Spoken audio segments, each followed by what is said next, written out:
¿Qué tal? Bienvenidas y bienvenidos una vez más al Desfiladero, este espacio donde debatimos de las cosas más variadas. Y el día de hoy vamos a hablar de una que, digamos, no es tan variada, puesto que llevamos ya un montón de tiempo hablando de esto. Vamos a hablar de las campañas electorales, de la elección que se llamará el próximo 2 de junio. Y aunque llevamos solamente un mes de campaña formalmente, llevamos desde hace algunos años y meses conversando de estos temas. Para hablar de esto nos acompaña Ingrid Urgelles, quien es doctora en literatura, además de abogada y una colaboradora constante de este espacio. Nos acompaña también Alex González Ormerod, quien es historiador y periodista, además de escritor, y Francisco Parra, mejor conocido como Pancho Parra Morales, quien es politólogo del ITAM y se enfoca en opinión pública, en métodos de investigación y de encuestas. Pues bienvenidos, compañeros, gracias por estar aquí.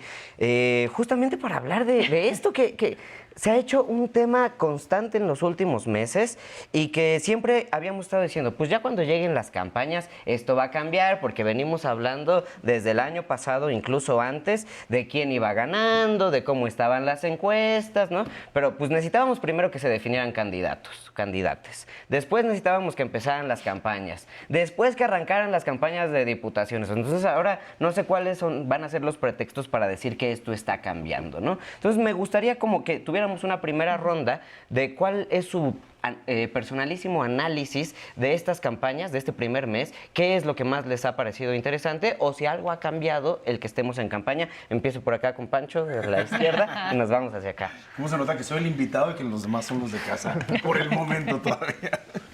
Pues, a ver, las campañas electorales presidenciales de 2024 en México, a la fecha de hoy, están muy aburridas. Han sido aburridísimas. El clivaje de una elección, que siempre es lo que determina cómo se va a ir moviendo el electorado, creo que viene muy determinado desde hace tiempo. Creo que la maestría en ajedrez que jugó el presidente López Obrador desde hace varios años colocando las piezas determinó todo el terreno, al grado que pues hasta les cantó a la candidata de oposición, ¿no? ¡Órale! Intégrenla, ¿no? O sea, él ha estado cantando las piezas y poniéndolo de manera que, pues, quienes están poniendo las reglas no quieren que las cosas cambien, y la verdad es que es una elección bastante aburrida. Decías algo bien interesante hace ratito, que es, ya que las campañas empiecen, vamos a ver, ¿no? Esa siempre es como la expectativa. Y a ver, tenemos... ¿Expectativa o esperanza también? Creo que desde algunas personas. Es el wishful thinking, ¿no? O sea, es lo que uno quisiera ver.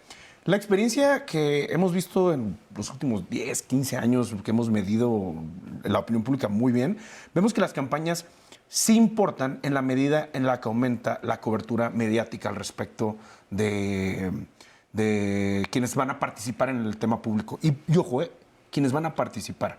Normalmente, ¿cómo se llaman? Candidatos, candidatas. Y eso ya lo teníamos definido desde el año pasado, ¿no? Salvo el problema que tuvo Movimiento Ciudadano con Samuel, la verdad es que ya estaba definido.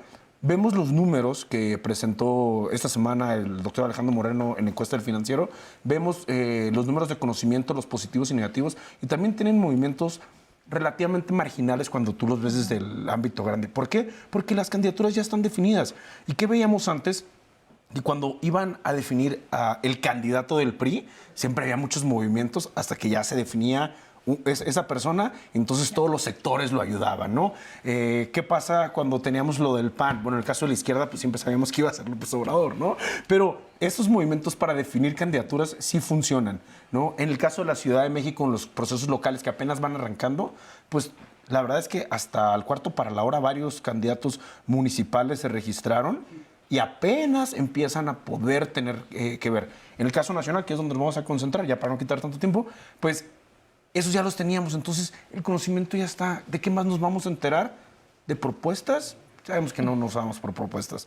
¿Nos vamos a enterar de qué? ¿De temas? ¿Quién está definiendo qué tema? El tema ya está definido. ¿Es continuidad o cambio? Se acabó. Ese es el tema.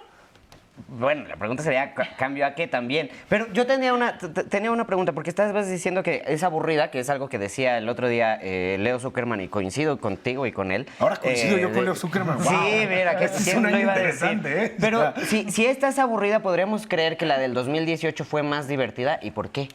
Yo creo que teníamos la expectativa de ver si ahora sí ganaba López Obrador. Ok. Ingrid, Claro. ¿cómo ves esta elección? No, tiene razón, porque en el 2018 estaba cambio de régimen, ¿no? Acá es algo que es esperado. Los números son abrumadoramente significativos en términos de la distancia que hay entre Claudia Sheinbaum y Xochitl. Y esos números no han variado. Y lo interesante quizás, como para evaluar este primer mes o primer tercio, le dicen, ¿no?, de las campañas, tiene que ver con precisamente ese estancamiento en los números. Es decir, nadie ha logrado salir con muy poquita diferencia de los terrenos en los que ya estaban, con excepción del señor Álvarez Maínez, que solo ha hecho una caída libre, digamos, en picada, después de haber sido como el reemplazante de Samuel, ¿no? Pero en el caso de la contienda real, porque este es como, además una minoría, porque las dos mujeres y el señor ese, fuera con él, pero en el caso de la contienda real, que es Xochitl contra Claudia, los números, la verdad, es que no se han movido. Y en ese sentido, la campaña de Xochitl, pese a que ha tenido bastantes actos performáticos bien interesantes, entre ellos, no olvidemos, por ejemplo, la firma con sangre, o esto de que se está apropiando ahora de la tipología del INE y que falta que salgan con los chalecos del INE que han salido, digamos. Margarita Zavala ya salió, Margarita Zavala salió con eso. Me urge que ya acepten que van a ser el Partido Rosa. Yo no, partido Hazlo. INE, póngale el partido INE, ¿no? O sea, ya es una apropiación manchen de al un INE, órgano. Pero llévense el color. Pero imagínense apropiarse del órgano electoral, o sea, ya es como una medida desesperada, yo siento. Y el tema es que Xochitl en este mes no le ha hablado a nadie que no sea su propio electorado, que es ese techo con el que ya topó.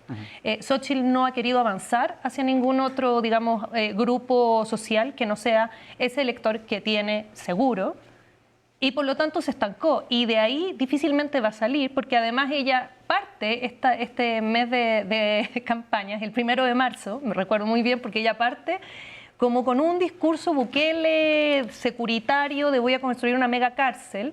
Entonces, obviamente, eso es una narrativa que está llamando a la derecha, que es la derecha que votaría eventualmente por ella, versus Claudia Sheinbaum, que se ha ido moviendo entre cosas que son de izquierda y a veces como abrazando al capitalismo y poniendo unas señoras empresarias con un concepto del capitalismo consciente y juntándose con BlackRock. Entonces ha habido guiños a otros grupos que no son el votante, digamos, de base de Morena. Entonces es una campaña más inteligente porque al menos busca ampliar, digamos, esa posibilidad de agarrar más votos de otros lugares. No, pues hasta el caso de ir a guiñar con el tema religioso, ¿no? O sea, Bueno, ese es otro evento, la cosa tal vez. papal. Sí. ¿Un No error? es un ¿Lo error. consideras un error? No, ¿Por qué? ¿por qué? Un error, yo creo. Si ya lo tiene, ¿por qué no? Es más, la ambición de Claudia por el plan C implica buscar todavía más apoyo, Sí, por entonces eso. va por esa A ver, parte de te la toca derecha. y cuéntanos una caja qué de onda con el Pandora error. que Exacto. Claudia Sheinbaum yo creo que no quiere abrir muy estratégicamente, porque también son sus convicciones claramente. No ha hablado mucho de su contexto religioso. En México sí hay mucho antisemitismo, como lo hemos visto con el expresidente Fox. Y normalmente solamente los medios estadounidenses se enfocan en esa particularidad de la candidata. Al ir ahí, abre de nuevo esa parte del debate en un estado laico. O sea, no somos un país que necesita del voto, digámosle, religioso en este momento, como Brasil o como partes de Centroamérica. Entonces eso se me hace súper importante. Hablando de la apropiación del INE, eso se me hace fundamental porque te resuelve una cuestión de lo que está pasando ahorita en las campañas. Habla de la vaciedad de las propuestas de la oposición. La oposición es el INE, según la oposición, pero la oposición no es el INE porque es un órgano autónomo y eso nos mancha mucho al INE, que debería estar aparte de estas cuestiones. Es el árbitro, no es un jugador. Sí. Debería ser un árbitro de verdad, no el tirantes en la lucha libre. Exacto. O sea, Pero eso habla de un espacio que le ha dejado López Obrador, que le ha dejado la oposición a gente como López Obrador, que se mete como interlocutor con la sociedad civil, con los órganos autónomos, busca porque les enemigos. dejan ese espacio, porque pues a fin de cuentas en la política los actores políticos, No partidistas buscan deberían enemigos. entrar ahí. Adversario. Pero- Para frases de él es adversario. Es que yo creo que se fueron con la finta de que no, o sea, de que no era difícil ser oposición. o que la oposición era quejarse de lo que está haciendo el partido en el gobierno y no crear otra opción, ¿no? Creo que ese fue parte No hay de uno de los proyecto, no hay problemas. ningún proyecto. Y déjate un proyecto, escuchar a la gente, y eso me parece complicadísimo. Y por eso ahora uno, o sea, sobre todo el tema de la sangre o el tema de estos anuncios con los colores del INE, es no vamos a deshacernos de los programas sociales. ¿Qué quieres decir? Me siento como Lolita Cortés pidiendo una cámara, por favor. Denle una cámara, denle una cámara, la Ya está necesita. una. La oposición perdió el día que decidió no participar de la revocación de mandato de López Obrador. Sobrado, fácil. De acuerdo. O sea, ese día López Obrador les entregó una pistolita de 9 milímetros, tranqui, una bala, ruleta rusa, Les estás dando demasiado crédito. 20 metros. Si puedes, me pegas y me vas a dejar herido, pero me vas a dar un sentido que a un mes iban a tener unas elecciones locales. Pero el día que la oposición decidió no participar de castigar al presidente con los votos que sea, le iba a dar a su electorado una razón de ser, un clivaje y un sentido. Hoy la derecha está perdida. No lo creo, porque el sentido sería el mismo. El sentido sería anti-López Obrador, que es lo único que propone la oposición. A ver, no tiene propuestas esto es un aparte de no músculo. serlo. Esto es un músculo. Tú no puedes salir a dar un golpe de la nada. Tienes que ejercitarlo. El presidente les dio la oportunidad. Ejercita tu base, porque yo estoy ejercitando la mía. Yo quiero calar mis resultados y cuánta gente me Pero apoya. aquí Y la pero, derecha en el momento que aquí decide no estamos interpretando bien, Alex, yo creo. una pregunta. Va. ¿Esta elección se trata de una continuidad o no del proyecto de la Cuarta Transformación de López Obrador? ¿Sí o no? No, pero estás viéndolo desde ¿Sí o no? tú lo estás viendo desde una cuestión de Exacto. principios. Yo lo estoy viendo desde una manera operativa en el terreno. Tienes toda la razón que están flexionando ese músculo del terreno, así trabajar con la gente en la calle, y se quedó en casa la oposición. Pero porque la oposición lleva años haciendo eso, porque ahorita están simplemente repartiéndose el botiquín. Digo, el botín. ¿Por qué? Porque Pues ahí el botiquín. se me hace Termina. se me hace Te la fundamental. concedo. A mí me encanta el hecho de que estamos completamente estáticos en las encuestas, porque nos permite hacer un pre-postmortem desde ahorita. Nos da chance de hablar de una historia de 2 presupuestos y de 2 campañas. Por una parte, tenemos la nada loable pre-campaña de Claudia Sheinbaum, que mientras tuvo que estar en el gobierno, estuvo haciendo miles de giras con espectaculares por todo el resto del país, con su silueta, que se me hizo bastante deleznable porque su chamba era estar en la Ciudad de México, no promocionando la Ciudad de México, como bien decía. Por otra parte, tenemos el otro lado de la moneda, que es Xóchitl Gálvez, que se quedó abandonada por su partido desde la primera instancia. Yo estaba platicando con alguien que se suponía que iba a entrar del lado informático con Xóchitl, pero seguí esperando a que le depositaran, que firmaran, porque no le habían soltado la lana a Xóchitl Gálvez ya iniciada la campaña.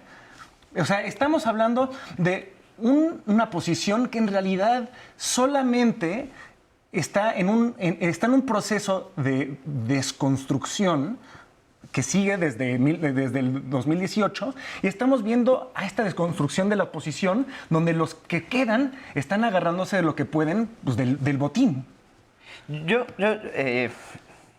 Es muy interesante que hace rato, hablando de las campañas y de las 2 punteras, termináramos hablando al final del día del eterno PRI y el presidente, ¿no? Es como Es inevitable. por primera vez dos candidatas a la presidencia y terminamos hablando de López Obrador. Qué curioso.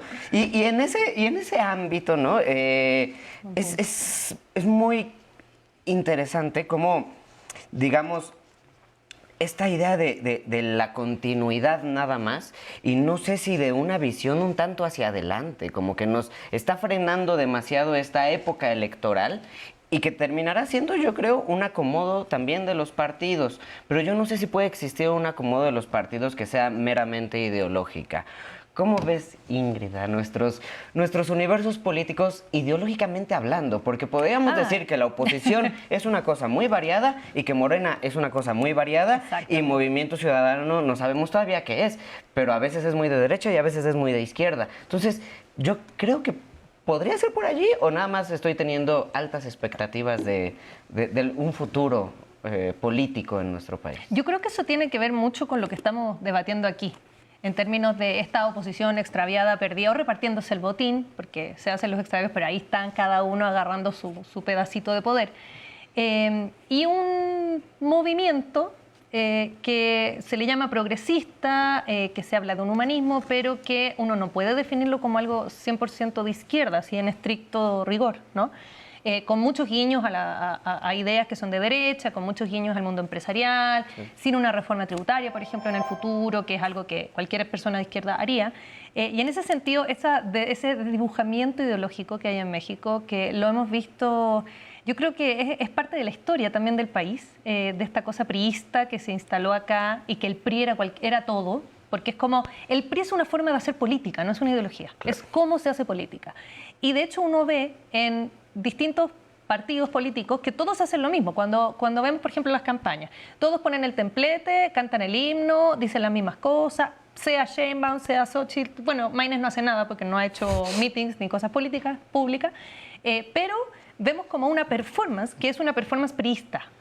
Y no es que ideológicamente sean priistas, es la forma de hacer la política, ¿no? De que acarriemos gente, de que llenemos lugares. Y en esto de mostrar músculo, por ejemplo, es muy priista esta idea de voy a llenar el Zócalo. Sí. Porque si bien no fueron a la revocación del mandato, sí hicieron estas marchas para llenar el Zócalo. Y Pero no las hicieron ellos, las hizo el INE y la sociedad civil, que es una cosa extraña. Es como una mezcla. Yo creo que la oposición dice, mira, aquí el INE genera algo en la sociedad civil que nosotros no estamos generando porque nosotros no conocemos a la gente, básicamente. El INE sí tiene un enganche, entonces por ahí. Y por eso ahora andan todos de rosita, porque uno dice, ¿pero qué significa andar de rosita? La idea del INE al final del día, ¿no? Ya que me mira así como, ya, a ver. Órale. Vamos. Dos No, yo creo Dos puntos. El primero, la valoración que históricamente ha tenido la autoridad electoral, primero el IFE y después el INE, ha sido muy alta. O sea, siempre hubo, justo gracias a ese legado priista y a cómo desde el gobierno se organizaban las elecciones y esa historia moldeó nuestras instituciones al grado que nuestra cédula de identificación es la credencial electoral, cosa en la que yo estoy completamente en desacuerdo, pues para otro tema. En ningún ¿no? lugar del mundo casi existe algo así. Es increíble. Se lo a digo ver, como extranjera. No, al grado que Es una locura. la licencia para manejar que la expide un gobierno estatal no vale, ¿no? O sea, alguien ahí está mintiendo. Pero bueno, regresando al punto importante. Ese valor que tiene el INE, cuando el presidente lo empieza a atacar, quienes están en descontento tanto con el presidente como con el gobierno, sí ven, y quienes valoran el proceso democrático, dicen, ¡ey! Esto es algo que tenemos que defender. Creo que el error de los partidos de oposición fue suponer que esa marea rosa, que, insisto, ojalá se conviertan en el partido rosa, los iban a apoyar, porque ellos eran también la expresión de la marea rosa no solamente era una expresión en contra de los ataques de López Obrador al INE, sino también en contra de la clase política que les estaba fallando, donde incluían al PRI, al PAN y lo que quede del PRD. Era ese sentimiento, y ahí te va, ese sentimiento es el que en su momento empieza a respaldar la candidatura de Xochitl, porque la candidatura de Xochitl se gesta en ese proceso, porque ella es la que perciben distante también de los partidos. ¿Y qué es lo que vemos en las encuestas? Que cuando Xochitl se vuelve candidata, absorbe los negativos del PRI y del PAN, porque entonces es incomodísimo ver a alguien que era contestataria con el presidente, que no tenía disciplina partidista, que pues tenía una relación muy panista, pero en su momento estuvo muy cerca de estar en Morena, como surgió la historia por ahí. Era un perfil que tenía esa distancia necesaria. Pero en el momento donde la ves en el templete, con Alito, con Marco, dando posiciones no Jesús claras. Ortega, no se nos olvide. Lo que quede del PRD. O sea,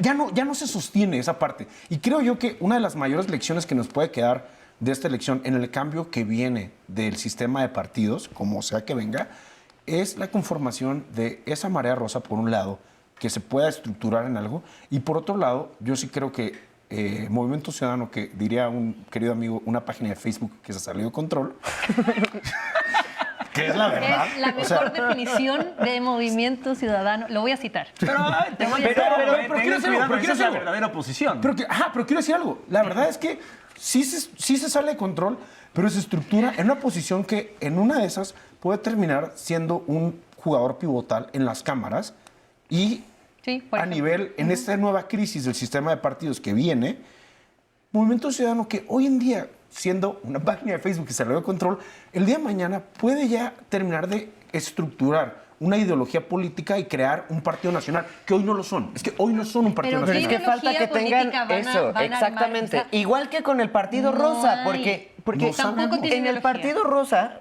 que Que podría no lo sé a existir, dónde va a ir. como- Yo no abogo por movimiento No, solo, es pero que- creo que hay que No, no, observarlo. Es por la falta de ideología. Es que ni MC ni la Marea Rosa tienen ideología. Lo que los Y une ese vacío es no el odio tiene a López respaldo. Obrador, Nada no es la más. defensa. ¿Pero ese digna. vacío no tiene respaldo? ideológicamente ninguno. Sí, Sí. yo creo que sí. Y además, no seamos tan generosos con Morena. Morena, a fin de cuentas, es un berrinche que se volvió un partido. Seamos muy claros. Tiene lo muy, sé. se parece mucho al PRI en el sentido de que es un caudillo al frente de una horda de personas, muchos grupos diferentes, con muchas diferentes ideologías que se mantienen al ras de la autoridad de un solo hombre que ya se va. Y eso se me hace súper importante. Detalle que esos grupos ese es el tipo no de cosa, existen, ¿eh? ese es el tipo de cosa que le abre espacio a una oposición tantito más organizada. Pero al final del día, Morena, creo que Morena y o López Obrador, lo que terminaron de hacer fue juntar a las diversas sectas con muchas... Antes la historia era de la izquierda mexicana es que entras a un cuarto lleno de izquierdas y ves con quién te vas a llevar mal, ¿no? Ese era el primer... Claro, ahí, paso. ahí ¿Quién te vas a estaba Che agarrar? Guevara, O sea, ahí estaba Fernández Noroña, ahí ¿Por qué estaba me Lili peleo? Telles, la gran Entonces, izquierdista. era muy problemático y López Obrador y Morena lograron juntarlo. Entonces, ahora va a tener que reorganizarse. Se nos está acabando el tiempo. Quiero que Del primer bloque, ¿no? no, es un programa muy breve, pero no quiero que nos vayamos sin que podamos hablar tanto de la violencia, de cómo está impactando, porque estamos aquí en la Ciudad de México y, digamos, tenemos algo un poco más tranquilito. Entonces sí me gustaría que pudiéramos hablar de la violencia. Ahora vamos a empezar con Alex y hacia acá, porque si no, no nos desacomodamos. La violencia en este país sigue siendo el problema más profundo y irresoluble que tenemos desde hace décadas y nadie nos ha propuesto una solución que nos saque de ello. Ni siquiera hay un debate público en torno a eso y se me hace tristísimo porque no, estamos en un año profundamente sangriento y el debate es sobre si sí o no bajó la tasa de la masacre que está ocurriendo. Eso se me hace nefasto de la parte del gobierno, que sí ha bajado un poco la tasa de homicidios, pero sigue estando altísima, y por otra parte la oposición no propone nada. Entonces a mí se me hace... Yo empecé esta campaña con la idea de que el aburrimiento iba a ser una señal de madurez, somos una democracia madura, pero cada vez más veo que el aburrimiento simplemente es la negligencia. Son 30 candidatos, precandidatos 30. asesinados. Así es. A mí me preocupa mucho porque al final del día estamos hablando de lugares en donde no puedes participar políticamente porque estás sometido. Hoy decía el presidente o ayer en la mañanera que pues ojalá se proponga alguien más para estos espacios, ¿no? Porque pues no se pueden quedar callados. Pero por ejemplo Movimiento Ciudadano, no sé en qué espacios de Guerrero no lleva candidatos porque simplemente dijeron no vamos a arriesgar a nadie. ¿Ante qué estamos? Ahora, mira, si vamos a debatir sobre la violencia necesitaríamos no 2 bloques, sino que Muchos programas de semanas enteras, porque es un problema que es tan profundo y estructural que no es muy difícil como abordarlo en términos de solo la violencia en la elección ahora. De hecho, esta no es la elección más sangrienta ni por si acaso. Ha habido otras peores. Todavía. Sí. Todavía, sí, de acuerdo. Hablando de lo que hay ahora, yo no sé qué vaya a pasar en el futuro, podría ser más violenta también. Y respecto de los números y de la discusión de cómo eliminar la violencia, es una cuestión que, insisto, es muy profunda porque es estructural. Uno que viene arrastrado de gobiernos anteriores, y no me refiero a echarle la culpa al PAN y al PRI, y eso que es muy sensible, o sea, como muy sencillo como argumento, sino que es decir que en estos territorios donde está asentado el narcotráfico, donde están asentados los cárteles o los criminales, hay negocios también extractivos. Y como hay negocios extractivos, funciona la delincuencia, ¿no? Y esa delincuencia no es que va a matar a un candidato porque, oh, mira, fíjate que me molestó. No, es porque ese candidato probablemente no va a favorecer sus negocios. Porque además los narcos sí son políticos, no es que sean apolíticos. Son políticos en el sentido de que buscan a gente que los represente para que los ayude con sus negocios, ¿no? Y que no los vaya a perjudicar. Entonces hay que siempre pensar que este país hay otra fuerza paralela, que ahí está y que no la vamos a borrar con medidas de seguridad, ni con una campaña de gobierno, ni con nada que sea a corto plazo. Y hay que lidiar con esa otra fuerza. Y se está manifestando de esta manera. Y son esos territorios precisamente, no la Ciudad de México, sino que territorios donde están las mineras, donde hay recursos naturales, donde no, sí hay intereses, sí, muchos intereses económicos, y es en esos territorios donde efectivamente se está asesinando a aquellos candidatos que probablemente no cumplen con los requisitos que el mismo narco considera que son esenciales para defender su negocio. ¿Se está haciendo una medición de la opinión pública en estos espacios? ¿O cómo impacta esa violencia a la hora de medir opinión pública? Es cierto, y ha habido problemas documentados donde no solamente colegas encuestadores, sino que también las organizaciones de encuestadores han levantado la voz por secuestros o asesinatos de personal de campo que van a levantar las encuestas y los estudios. Y esto es muy peligroso porque literalmente están callando las voces de quienes quieren expresarse, ¿no? Y eso, ¿por qué sucede o por qué hemos visto que también sucede? Porque es literalmente adentrarte, es un extraño que llega a un espacio a tocar y preguntar. Y eso, en un régimen autocrático al nivel de cuando el crimen organizado es el que manda, eso es el riesgo. Y terminan con casos muy violentos. Esos son riesgos que la industria demoscópica toma y trata de darle la vuelta a otra manera para poder estimar ese tipo de cosas, pero sin duda es un gran problema. Justamente hablando de este tema y de la demoscopía, la encuesta más reciente igual del Financiero dice que el asunto más urgente para la gente, 41%, es crimen e inseguridad. Esto, o sea, está clarísimo. Y el segundo, por cierto, con 31% es economía y empleo. Y regresamos a la clásica estructura que es la cartera y que no me maten, ¿no? El tema es que va creciendo esta situación. Y cuando lo comparas con la pregunta de cuál es la propuesta más recordada, son los apoyos y los programas sociales. La primera con 15% y luego la segunda es seguridad con 12%. Entonces, ahí está el tema. Sin duda alguna, ahí está el tema. Y son dos cosas súper relacionadas, ¿no? Al final del día. Ahora sí, nos queda un minuto para cada uno. Échenos sus conclusiones, por favor. Empezamos por allá y nos regresamos. Estamos empezando la campaña y vamos mal. Yo creo que hay mucho por mejorar, entonces esperemos. Yo soy optimista siempre, pero no espero mucho de estas campañas. Y se trata mucho justamente de un momento crucial para la historia de México, bono demográfico, hay diferentes opciones que tenemos para desarrollar nuestra economía y diferentes caminos que podemos tomar.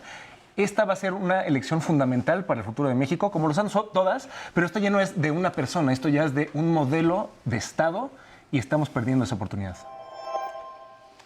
Újale, va a haber que esperar a ver el segundo y tercer tercio, aunque yo no creo ya que se logre algún tipo de movimiento si ya no se logró ahora. Vienen los debates, vienen 3 debates que vamos a observar. De hecho, el primero es este domingo.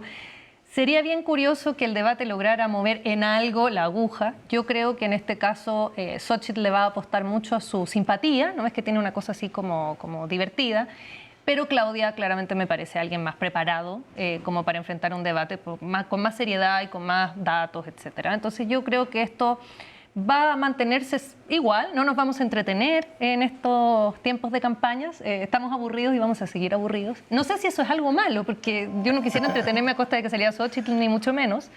Y como último como pensamiento que tengo al respecto, tiene que ver con que, fíjate que esta estabilidad no sé si es negativa. Okay. No sé si es negativo el hecho de que tengamos una aguja que no se mueva tanto, porque quiere decir que la gente más o menos tiene su voto asentado y no se mueve como por esta cosa, porque no es el caso. Mal. ¿Pero prefieres Milei? Que hoy sí, no todos vamos a votar por Milei. Yo prefiero que la gente tome decisiones con tiempo. Pero igual ya la destomaron. No está mal. La aguja, si la aguja no se mueve, no necesariamente está mal. No, para nada. De hecho, la aguja no se mueve porque la gente está conforme con el gobierno de López Obrador y quiere una continuación. O sea, ese es el análisis que hay que hacer. Yo no creo que haya otro análisis al respecto, digamos. ¿Tu conclusión? Pero ahora sí. Yo creo que el hecho de que las preferencias del momento no se hayan movido tanto, que tienen movimientos marginales, representa cosas diferentes, que eso no quiere decir que tenga que estar aburrida, porque la elección podría estar interesante en términos de que haya ataques o propuestas o movimientos o incorporaciones que lo vuelvan interesante.